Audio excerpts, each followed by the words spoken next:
అందరికీ నమస్కారం. నేను మీ కాసాల జయపల్లి. దయచేసి మిత్రులను మన ఛానల్ని సబ్స్క్రైబ్ చేయండి, షేర్ చేయండి, లైక్ చేయండి. అలాగే మీ విలువైన అభిప్రాయాన్ని కామెంట్ రూపంలో తెలియజేయడం మాత్రం మర్చిపోకండి సుమా. నేను ఇంగ్లీష్ మాట్లాడలేకపోతున్నాను, తెలుగు మీడియంలో చదివాను, ఇప్పుడు తెలుగు మీడియంలో చదువుతున్నాను. అందరూ గలగల ఇంగ్లీష్లో అనర్గళంగా మాట్లాడుతున్నారు. అందరి దగ్గర నేను ఇన్సల్ట్ అవుతున్నాను, అందరి దగ్గర అవమానాలు ఎదుర్కొంటున్నాను. భయపడాల్సిన అవసరం లేదు. చూడండి, ఇప్పటివరకు ఇంగ్లీష్ నేర్చుకోలేకపోయారు, ఎవరికి అడగలేకపోయారా, అడిగినా చెప్పలేకపోయారా అనేది పక్క పెట్టండి. గతం గతః. ఈ క్షణం నుంచి ఇంగ్లీష్ నేర్చుకోవాలన్న ఆలోచన మీలో కలిగింది కాబట్టి మీరు కొంచెం తీరిక చేసుకొని ఓపికతోని నేర్చుకోవాలన్న కోరికతో ముందుకు వెళ్ళండి. ఖచ్చితంగా మీరు ఇంగ్లీష్ మాట్లాడగలరు. ఇప్పుడు మన ఇంగ్లీష్ ఛానల్ని ప్రతిరోజు ప్రతి వీడియోను ఫాలో అవుతూ వీడియో చూస్తూ వీక్షించి సందేహాలు కూడా కామెంట్ రూపంలో అడగడం వల్ల నేను వాటిని నివృత్తి చేయడానికి సంసిద్ధంగా ఉన్నాను. మీరు భయపడకండి. చూడండి మిత్రుల, మీ భయాన్ని మీ మనసు నుండి పారదోలినప్పుడే మీరు విజయం సాధించగలరు. అప్పుడే ఇంగ్లీష్ కొంచెం కొంచెం నేర్చుకుంటూ ఒక 6 months 6 మాసాల్లో మీరు అనర్గళంగా మాట్లాడించే బాధ్యత నాది. కాబట్టి don't fear, I am here, you have to know first of all clear. ఓకేనా మిత్రులారా? చూడండి మిత్రులారా, ఇప్పటివరకు మనకు 8 స్ట్రక్చర్లు విజయవంతంగా పూర్తి చేసుకోవడం జరిగింది. ఈరోజు మనం 9వ స్ట్రక్చర్ ఏంటంటే shall be, will be, no verb. అంటే భవిష్యత్తులో ఉంటాను అంటే ఎగ్జిస్టెన్స్, పొజిషన్, స్టేట్ అంటే స్థితిని, స్థాయిని, ఉనికిని తెలియజేసేదే shall be, will be, no verb అంటారు. అంటే స్ట్రక్చర్ 9. అంటే ఇప్పుడు నేను I will be there tomorrow, నేను అక్కడ రేపు ఉంటాను, రేపు నేను ఉద్యోగుడు అవుతాను అంటే ఉద్యోగస్తుడు అవుతాను. ఎందుకంటే ఇంటర్వ్యూకి వెళ్తున్నాను, ఇంటర్వ్యూలో కాన్ఫిడెంట్గా సెలెక్ట్ అవుతాను, ఐఎమ్ కాన్ఫిడెంట్ ఆఫ్ సెలెక్ట్. ఓకేనా? కాబట్టి అప్పుడు ఏం చేయాలి? I will be employ tomorrow అంటే ఇలాంటి విషయాల్ని చెప్పడానికి. ఇప్పుడు నేను చిన్నగా ఉన్నాను, భవిష్యత్తులో పెద్దగా అవుతాను, I'm a child right now, I will be adult in the future. ఇట్లాంటి ఎక్స్ప్రెస్ చేయడానికి మన దినచర్యలో, మన నిత్య జీవితంలో ఉపయోగించే విధానానికి మనం am is are no verb ఎలా ఉపయోగించామో ప్రజెంట్కి shall be, will be, no verb అనేది భవిష్యత్తులో ఉపయోగిస్తాము, భవిష్యత్తు సంబంధించిన విషయాలకు ఉపయోగిస్తాను. అంటే చూడండి మిత్రులు, ఇక్కడ మనం 3 ముఖ్యమైన విషయాలు తెలవాలి. మొదటి విషయం ఏంటంటే పర్సనల్ ప్రొనౌన్స్. అంటే అవి 7 ఉంటాయి. ఐ అంటే నేను, వి అంటే మనము, మేము, యు అంటే నీవు, మీరు, దే అంటే వారు, ఈ అంటే అతడు, షీ అంటే ఆమె, ఇటువంటిది. చూడు మిత్రులారా, మీరు ఎలాంటి కంగారు పడాల్సిన అవసరం లేదు. మనకి ఇక్కడ స్లైడ్స్ వస్తుంటాయి, కొంచెం హ్యాండ్ రైటింగ్ బాగుంటుంది. ప్రతి వీడియోకి చివరిలో నోట్స్ ఉంటుంది, మెటీరియల్ వస్తుంటుంది, మీరు స్క్రీన్ షాట్ చేసుకోవడానికి అవకాశం ఉంటుందని మరోసారి మీకు తెలియజేస్తున్నాను. ఇక్కడ మనకు పర్సనల్ ప్రొనౌన్స్ అంటే 7 అని చెప్ప కదా. ఐ అంటే నేను, వి అంటే మనము, మేము, యు అంటే నీవు, మీరు అంటే సింగులర్ ప్లూరల్, దే అంటే వారు, ఈ అంటే అతడు, షీ అంటే ఆమె, ఇటువంటిది. చూడండి మిత్రులారా, ఇక్కడ మనకు పర్సనల్ ప్రొనౌన్స్ అంటే తెలిసింది. కాబట్టి ఇక్కడ పర్సనల్ ప్రొనౌన్స్ సబ్జెక్ట్గా తీసుకుంటే ఏ సబ్జెక్టుకు ఏ హెల్పింగ్ వర్బ్ ఉపయోగిస్తారనే విషయం అని తెలియాలి, అకార్డింగ్ టు గ్రామర్ రూల్స్ ప్రకారం, నా ప్రకారం కాదు. ఓకేనా? మీరు చూడండి, కన్ఫ్యూజ్ కాకూడదు, గందరగోళ పరిస్థితిలోకి వెళ్ళకూడదు. ఓకేనా? నిదానంగా, నిమ్మలంగా, ఆలోచన పరంగా వెళ్ళండి. ఓకేనా? భావోద్వేగానికి గురి అయితే ఏమవుతుంది, భయభ్రాంతులకు గురయ్యే అవకాశాలు ఉంటాయి. ఓకేనా? రైట్. చూడండి మిత్రులారు, ఇప్పుడు మనకి ఏంటంటే ఏ సబ్జెక్ట్కి ఏ పర్సనల్ ప్రొనౌన్స్ అనేది అంటామా? కాదు, ఏ సబ్జెక్ట్కి ఏ హెల్పింగ్ వర్బ్ అనేది తెలియాలి. ఇక్కడ మనకు shall be, will be, no verb అంటే ఏంటంటే ఐ విల్ డే, ఈ షీట్ అనేది ఉంటాయి. పర్సనల్ ప్రొనౌన్స్ అని చెప్పా కదా. వీటికి ఐ వీకేమో షెల్ బీ వస్తుంది, విల్ బీ వస్తుంది. అంటే అది బెటర్ ఇన్ ఇంగ్లీష్ ప్రకారం, బ్రిటిష్ ఇంగ్లీష్ ప్రకారం ఏంటంటే ఐకి వీకి మాత్రం షెల్ బీ వాడచ్చు, విల్ బీ వాడచ్చు. కానీ రెస్ట్ ఆఫ్ ద వాటికి ఏంటంటే ఐ కానీ, వీ కానీ, యూ కానీ, షీ కానీ, ఇట్ కానీ, దే కానీ పేర్స్ ఉంటాయి కదా. రాము కానీ, రమ్య కానీ, జయపాల్ కానీ ఇంకో పేరుకి ఏంటంటే ఖచ్చితంగా మనం ఏం ఉపయోగించాలి అంటే విల్ బీ ఉపయోగించాలి. అంటే షెల్ విల్ స్ట్రక్చర్ వచ్చిన వాళ్ళకి వీళ్ళది పర్ఫెక్ట్ ఉంటుందండి. Shall be, will be, ING form కానీ షెల్ విల్ స్ట్రక్చర్. అందుకే ఈ వీడియోని మొదటిసారి వీక్షించే మిత్రులు మీరు ఎవరైనా ఉన్నట్టయితే మన ఛానల్ యొక్క ప్లేలిస్ట్ ఉంటుందిగా, ప్లేలిస్ట్లో ఇండివిజువల్గా ప్రతి స్ట్రక్చర్ 1, స్ట్రక్చర్ 2 క్లియర్గా ఉంది. మీరు వాటిని వీక్షించండి, ఆటోమేటిక్గా అర్థమవుతుంది. ఇది ఒకవేళ స్ట్రక్చర్ అర్థం కాకపోతే అయితే ఐకి వీకి మాత్రం షెల్ బీ, విల్ బీ వస్తుంది. కానీ ఐవి దే షీట్ అన్నిటికీ మాత్రం ఏమవుతుంది, విల్ బీ వస్తుంది. అందుకే మీరు కంగారు పడద్దు. ఐకి వీకి షెల్ బీ వస్తుంది, విల్ బీ వస్తుంది. స్పష్టంగా అర్థం చేసుకోవాలి. ఎవరు కన్ఫ్యూజ్ చేసినా మనం కన్ఫ్యూజ్ కాకూడదు. ఐవి దే షీట్ అనేది personal pronouns, IV they sheet అన్నిటికీ విల్ బీ వస్తుంది. ఇది కాన్ఫిడెంట్. రెండోది అంటే ఐ కానీ, వీ కానీ మాత్రం షెల్ బీ ఉపయోగించవచ్చు అనేది మనం తెలుసుకోవాలి. చూడండి మిత్రులారా, మనకి shall be, will be, no వర్బులు ఏంటంటే ఇంట్రడక్షన్ అయిపోయింది. ఆ ఇంట్రడక్షన్ వీడియో మీరు చూడండి. ఇప్పుడు మనం ఏం చేద్దామంటే తెలుగు టేబుల్లోకి వెళ్దాం. ఈ తెలుగు టేబుల్ అర్థమైనట్టయితే నెక్స్ట్ ఇంగ్లీష్ టేబుల్ ఉంటుంది. ఇంగ్లీష్ టేబుల్, తెలుగు టేబుల్ సంపూర్ణంగా, పరిపూర్ణంగా అర్థమైనట్లయితే, అండర్స్టాండ్ అయితే మనం ఆటోమేటిక్ ఎగ్జాంపుల్స్ వెళ్ళడానికి అవకాశం ఉంటుంది. కాబట్టి నేను ఏం చెప్పాను, పల్లె పట్టణం మాండలికాలతో ప్రపంచాన్ని సాధించే పరిభాష ఇంగ్లీష్ నేర్పిస్తానని. కాబట్టి దయచేసి మిత్రులారా మీరు ఏం చేయండి, మనం నిదానంగా వెళ్ళడానికి ప్రయత్నిస్తాం. Start early, early go slowly reach safely. ఇది నా సూత్రం.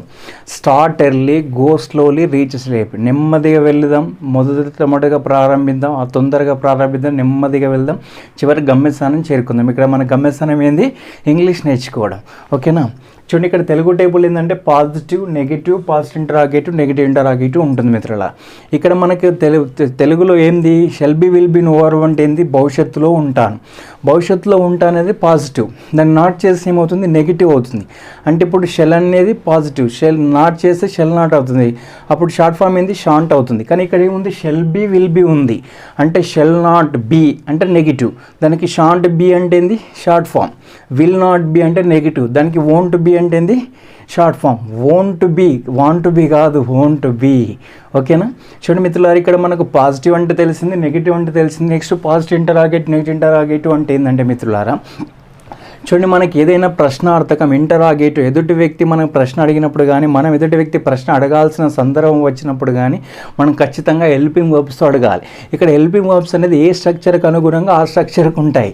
ఇక్కడ shall be, will be, no verb కాబట్టి షెల్ విల్ అనేది ఇక్కడ హెల్పింగ్ వర్బ్ అంటే బి అనేది ఉంటుంది. అదే డూడజ్లో డూడజ్ ఉంటుంది. మళ్ళీ హ్యామీజార్ ఐఎన్జీ ఫామ్లో హ్యామీజార్ అనేది ఉంటాయి. ఓకేనా? స్ట్రక్చర్కి అనుగుణంగా మారుతాయి. అంటే మనం ప్రశ్నార్థకం అడిగినప్పుడు ఏంది? ఖచ్చితంగా హెల్పింగ్ వర్బ్తో అడగాలి. ఇక్కడ మనం తెలుగు టేబుల్ కాబట్టి మనం ఇంగ్లీష్ టేబుల్ సమూలంగా నేర్చుకుందాం. తెలుగు టేబుల్లోకి వెళ్దాం. ఓకేనా? రెడీనా? రైట్. చూడండి మిత్రులారా, భవిష్యత్తులో ఉంటాననేది మన స్ట్రక్చర్ స్టేట్మెంట్, అంటే దాని యొక్క మీనింగ్. ఇప్పుడు నేను భవిష్యత్తులో ఉంటాను, నేను అనేది ఎప్పుడు వచ్చింది? మనకు ఐ అనే సబ్జెక్ట్ తీసుకుంటే అప్పుడు ఏమవుతుంది? నేను భవిష్యత్తులో ఉంటాను, నేను భవిష్యత్తులో ఉండను అంటే నెగిటివ్. నేను భవిష్యత్తులో ఉంటాను అనేది ఇంటరాగేటివ్. మీరు రేపు హైదరాబాద్లో ఉంటారా, రేపు మీరు క్లాస్లో ఉంటారా, రేపు మీ థియేటర్లో ఉంటారని ప్రశ్న అడుగుతున్నారు సమాధానం రాబట్టడం కోసం. ఎస్ఆర్ నో క్వశ్చన్ అంటాం. అప్పుడు ఏమవుతుంది? మీరు రేపు హైదరాబాద్లో ఉండారంటే అప్పుడు ఏమంటారు? మీరు రేపు హైదరాబాద్లో ఉంటారా అంటే, అంతేనా? రైట్. అప్పుడు ఏమంటారు? ఎస్, నేను రేపు హైదరాబాద్లో ఉంటానంటే ఉంటాను, ఉండనంటే ఉండను. కాబట్టి ఏముంది? నేను భవిష్యత్తులో ఉంటాను, నేను భవిష్యత్తులో ఉండను, నేను భవిష్యత్తులో ఉంటానా, నేను భవిష్యత్తులో ఉండనా. ఇక్కడ ఏమొస్తుంది? మనము తీసుకుంటే, తీసుకుంటే మనం భవిష్యత్తులో ఉంటాము, మనం భవిష్యత్తులో ఉండము, మనం భవిష్యత్తులో ఉంటామా, మనం భవిష్యత్తులో ఉండమా. ఒక క్లియర్గా మనం అసలు రాసుకుందాం. రైట్. ఇక్కడ ఐ అనే సబ్జెక్ట్ తీసుకుంటే మిత్రులారు, ఇక్కడ positive, negative, positive interrogative, negative interrogative ఉంటుంది. ఓకేనా? ఇక్కడ ఐ అనేది నేను తీసుకుంటే ఏంది? నేను కదా. ఇప్పుడు ఏమొస్తుంది? నేను భవిష్యత్తులో ఏంది? ఉంటాను. చూడండి, హ్యాండ్ రైటింగ్ బాగుండే పక్కకు స్లైడ్స్ వస్తాయి మిత్రులారు. ఇక్కడ ఏముంది? భవిష్యత్తులో ఉంటాను అన్నప్పుడు ఏం తీసుకున్నాం? నేను అనే సబ్జెక్ట్ తీసుకుంటే నేను భవిష్యత్తులో ఉంటాను. ఇప్పుడు నేను భవిష్యత్తులో ఏమవుతుంది? ఉండను అవుతుంది. నేను భవిష్యత్తులో ఏమవుతుంది? ఉండను అవుతుంది. ఇక్కడ ఏమవుతుంది? నేను భవిష్యత్తులో ఉంటానా అంటే ఇంటరాగేటివ్, ప్రశ్నార్థకం. అప్పుడు ఏమవుతుంది? నేను భవిష్యత్తులో ఉంటానా అంటే దీర్ఘం వస్తుంది. ఉంటానా అని. ఇక్కడ ఏమవుతుంది? నేను భవిష్యత్తులో ఉండనా అంటే ఏంది? Negative interrogative. ఏమవుతుంది? నేను భవిష్యత్తులో ఏముంది మిత్రులారా? నేను భవిష్యత్తులో ఏంది? ఉండనా. చివరిగా దీర్ఘం వస్తుంది. ఉండనా. రైట్. ఇప్పుడు ఒక్కటి అర్థమైంది మనకంటే ఏంది? Positive and negative, positive interrogative, negative interrogative. అంటే ఐ అనే సబ్జెక్ట్ తీసుకుంటే ఐ అంటే ఏంది? నేను. ఇక్కడ ఉంది నేను భవిష్యత్తులో ఉంటాను, నేను భవిష్యత్తులో ఉండను, నేను భవిష్యత్తులో ఉంటానా క్వశ్చన్ మార్క్ వచ్చింది. ఎందుకు? Interrogative, positive interrogative. నేను భవిష్యత్తులో ఉండానంటే నెగిటివ్ ఇంటరాగేటివ్ కాబట్టి నెగిటివ్ ఇంటరాగేటివ్లో ఉండనా అంటే నెగిటివ్ చెప్పాను. ఇప్పుడు మనము తీసుకుందాం. వీ తీసుకుంటే ఏమవుతుంది? ఇక్కడ సబ్జెక్ట్ వీ తీసుకుంటే మనము అవుతుంది. అప్పుడు ఏంది? మనము భవిష్యత్తులో ఉంటాము. చూడు మిత్రులారు, ఇక్కడ ఉంటాను వచ్చింది, ఇక్కడ ఉంటాము వచ్చింది. ఎందుకంటే ఇక్కడ ఐ అంటే నేను, వీ అంటే మనము. ఇక్కడ ఏమవుతుంది? మనం వస్తుంది. మనము భవిష్యత్తులో ఏమవుతుంది? ఉండము అవుతుంది. ఇక్కడ ఏమొస్తుంది? మనము, మీరే చెప్పగలరు, భవిష్యత్తులో ఉంటామా. ఏముంది? ఉంటామా, దీర్ఘం వచ్చింది. ఇక్కడ ఏమొస్తుంది? మనం భవిష్యత్తులో ఉండమా. ఇక్కడ ఏమొస్తుంది? మనము భవిష్యత్తులో. సరే, ఇక్కడ ఇట్లా తీసుకోవచ్చు, ఇట్లా తీసుకోవచ్చు. ఉండమా క్వశ్చన్ మార్క్. చూడండి మిత్రులారు, ఇక్కడ మనకు మనము తెలిసింది అంటే మనం భవిష్యత్తులో ఉంటాము, మనం భవిష్యత్తులో ఉండము, మనం భవిష్యత్తులో ఉంటామా, మనం భవిష్యత్తులో ఉండమా. చూడండి మిత్రులారా, ఇప్పుడు మనకు ఐ తీసుకున్నాం, వై తీసుకున్నాం. నెక్స్ట్ ఇప్పుడు యూ తీసుకుంటే ఇక్కడ మనకు ప్లేస్ కరెక్ట్ ఉండదు కాబట్టి నేను చెప్తుంటాను, మీకు పక్క స్లైడ్స్ కూడా వస్తుంటాయి. ఇప్పుడు యూ అనేది తీసుకుంటే నీవు భవిష్యత్తులో ఉంటావు, నీవు భవిష్యత్తులో ఉండవు, నీవు భవిష్యత్తులో ఉంటావా, నీవు భవిష్యత్తులో ఉండవా. అదే మీరు తీసుకుంటే ఏమవుతుంది, యూ తీసుకుంటే మళ్ళీ యూ అంటే సింగులర్ ప్లూరల్ కదా, మీరు భవిష్యత్తులో ఉంటారు, మీరు భవిష్యత్తులో ఉండరు, మీరు భవిష్యత్తులో ఉంటారా, మీరు భవిష్యత్తులో ఉండరా. ఇప్పుడు అదే దే తీసుకుంటే వారు కదా, అప్పుడు పాజిటివ్ ఏమవుతుంది, మీరు భవిష్యత్తులో ఉంటారు పాజిటివ్ అవుతుంది. నెగిటివ్ ఏమవుతుంది, మీరు భవిష్యత్తులో ఉండరు అవుతుంది. అదే పాజిటివ్ ఇంటరాగేటివ్ అవుతుంది ఏమవుతుంది, మీరు భవిష్యత్తులో ఉంటారా. నెగిటివ్ ఇంటరాగేటివ్ అవుతుంది, మీరు భవిష్యత్తులో ఉండరా. ఓకేనా, క్లియర్. ఇప్పుడు ఈ తీసుకుంటే ఏంది, అతడు. అప్పుడు ఏమవుతుంది, పాజిటివ్లో ఏమవుతుంది, అతడు భవిష్యత్తులో ఉంటాడు, అతడు భవిష్యత్తులో ఉండడు, అతడు భవిష్యత్తులో ఉంటాడా, అతడు భవిష్యత్తులో ఉండడు. ఇప్పుడు ఆమె తీసుకుంటే ఏమవుతుంది, పాజిటివ్లో ఆమె భవిష్యత్తులో ఉంటుంది, ఆమె భవిష్యత్తులో ఉండదు, ఆమె భవిష్యత్తులో ఉంటుందా, ఆమె భవిష్యత్తులో ఉండదా. ఓకేనా. ఇప్పుడు ఇది తీసుకుంటే ఏమవుతుంది, ఇది భవిష్యత్తులో ఉంటుంది, ఇది భవిష్యత్తులో ఉండదు, ఇది భవిష్యత్తులో ఉంటుందా, ఇది భవిష్యత్తులో ఉండదా. అదే పేర్లు తీసుకుంటే రాము తీసుకుందాం ఉదాహరణ. రాము భవిష్యత్తులో ఉంటాడు పాజిటివ్లో, రాము భవిష్యత్తులో ఉండడు నెగిటివ్లో. రాము భవిష్యత్తులో ఉంటాడా, పాజిటివ్ ఇంటరాగేటివ్. రాము భవిష్యత్తులో ఉండడా, నెగిటివ్ ఇంటరాగేటివ్. ఇక్కడ రమ్య తీసుకుంటే రమ్య భవిష్యత్తులో ఉంటుంది అనేది ఉంటుంది సేమ్ కరెక్ట్, అది పాజిటివ్లో. నెగిటివ్లో ఏమవుతుంది, రమ్య భవిష్యత్తులో ఉండదు, రమ్య భవిష్యత్తులో ఉంటుందా, రమ్య భవిష్యత్తులో ఉండదా. ఇక్కడ ఉంటుందా ఉంటుందా రెండు కరెక్టే, ఏదైనా చెప్పచ్చు. ఓకే, ఇప్పుడు క్లియర్ అయింది కదా. ఇప్పుడు మనం అన్ని ఇండివిజువల్ తీసుకున్నాం. ఒకవేళ ఇప్పుడు అన్ని పాజిటివ్ తీసుకుంటే ఏమవుతుంది, నేను భవిష్యత్తులో ఉంటాను, మనం భవిష్యత్తులో ఉంటాము, నీవు భవిష్యత్తులో ఉంటావు, మీరు భవిష్యత్తులో ఉంటారు, వారు భవిష్యత్తులో ఉంటారు, అతడు భవిష్యత్తులో ఉంటాడు, ఆమె భవిష్యత్తులో ఉంటుంది, ఇది భవిష్యత్తులో ఉంటుంది, రాము భవిష్యత్తులో ఉంటాడు, రమ్య భవిష్యత్తులో ఉంటుంది. నెగిటివ్ తీసుకుంటే నేను భవిష్యత్తులో ఉండను, మనం భవిష్యత్తులో ఉండము, మీరు భవిష్యత్తులో ఉండరు, నీవు భవిష్యత్తులో ఉండవు. అందుకే కన్ఫ్యూజ్ అయింది. అంటే చూడండి, నీవు ముందు వచ్చింది, మీరు తర్వాత వచ్చింది. అందుకే ఏంటంటే కన్ఫ్యూజ్ కాకూడదు. కరెక్టేనా, మీరు ముందు వచ్చింది, నీవు వెనకాల వచ్చింది, కాబట్టి ఆర్డర్గా ఉండాలి. అందుకే అడావిడి చేసి ఇలా ప్రాబ్లం వస్తుంది. ఓకేనా, రైట్. చూడండి మిత్రులారా, ఇప్పుడు మనకు ఒకసారి చూద్దాం పాజిటివ్ ఇంటరాగేటివ్ చూద్దాం ఒకసారి. నేను భవిష్యత్తులో ఉంటానా, మనం భవిష్యత్తులో ఉంటామా, మీరు భవిష్యత్తులో ఉంటారా, వారు భవిష్యత్తులో ఉంటారా, అతడు భవిష్యత్తులో ఉంటాడా, ఆమె భవిష్యత్తులో ఉంటుందా ఉంటుందా. ఇది భవిష్యత్తులో ఉంటుందా, లేకపోతే రాము భవిష్యత్తులో ఉంటాడా, రమ్య భవిష్యత్తులో ఉంటుందా. ఇదేమొస్తుంది, నెగిటివ్ ఇంటరాగేటివ్లో రాము భవిష్యత్తులో ఉంటాడా. ఫస్ట్ అట్లా కాదు, ఎక్కడి నుంచి రావాలి, ఐ నుంచి రావాలి. ఓకేనా, కన్ఫ్యూజ్ కాకూడదు. అందుకే నేను ఏమంటానంటే ఈ టేబుల్ ఎందుకంటే మనం అడ్డు వరుస నిలువరు చెప్పినా ఇండివిజువల్గా చెప్పినా పర్ఫెక్ట్ రావాలి. ఎందుకంటే మనం ఎప్పుడైనా ఎవరితో ఇంగ్లీష్లో మాట్లాడేటప్పుడు తెలుగు అవసరం ఉండదు, కానీ ఇంగ్లీష్లో అడిగేటప్పుడు మనం మదర్ టంగ్ తెలుగు కాబట్టి మన తెలుగులో ఆలోచనలు వచ్చేస్తాయి.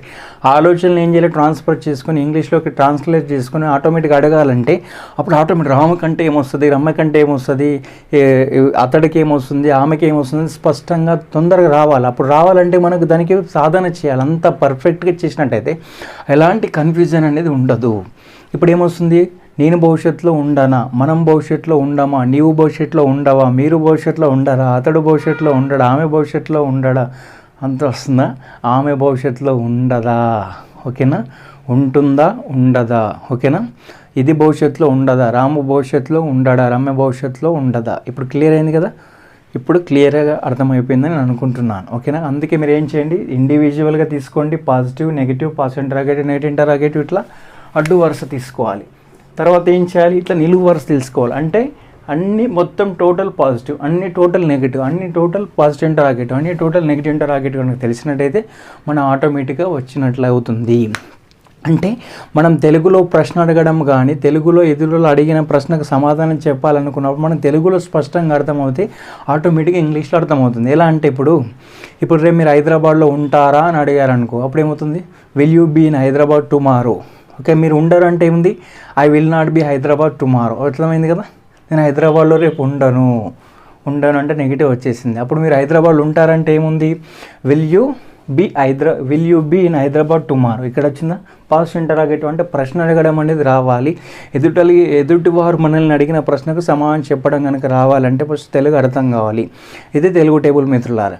కాబట్టి మీరు కంగారు పడకండి, మనం నిమ్మలంగా నేర్చుకుందాం. ఓకేనా, ఈ వీడియోని చివరి వరకు ఓపికతో వీక్షించినందుకు అందరికీ కృతజ్ఞతలు మిత్రులారా.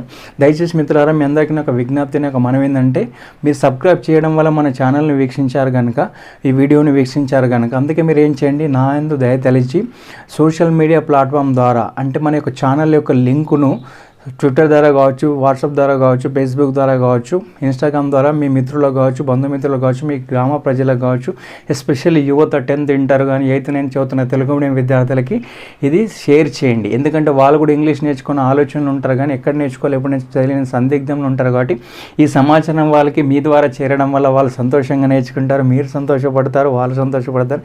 యాజ్ ఎ టీచర్గా నేను కూడా సంతోషపడతాను. అలాగే చివరిగా ఇంకో విషయం ఏంటంటే, మీ విలువైన అభిప్రాయాన్ని కామెంట్ రూపంలో తెలియజేయడం మాత్రం మర్చిపోకండి. ఎందుకంటే రాబోయే వీడియోలు మీ కామెంట్ పైన బేస్ చేసుకుని ఆధారపడి చేయడం జరుగుతుంది. ఓకేనా? Thank you.